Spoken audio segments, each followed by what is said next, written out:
Nangamaladi, and welcome to Ask Aunty. It's been torrential rain and we've just got a window, we've popped outside. Yes. So Aunty Munya, the question for you today comes from someone whose father was a flying dentist in North Queensland and used the term lubra as a term of respect for an Aboriginal, a female elder.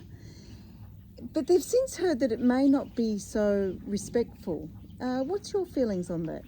Yeah, it's unfortunate, Carla, that Indigenous terms, including Aboriginal English terms like women's business, for instance, have been used in a derogatory way by other Australians because originally those terms weren't a bad thing at all.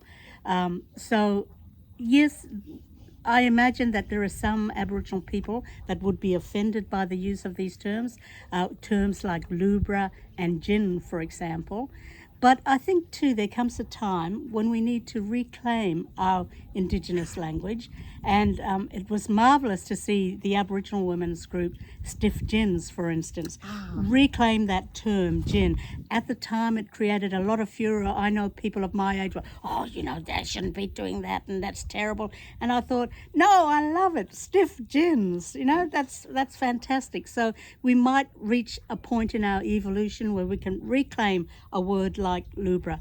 But as always, you should exercise these terms with great sensitivity. Always be aware of where and when you're using those terms and consider the people involved, for instance.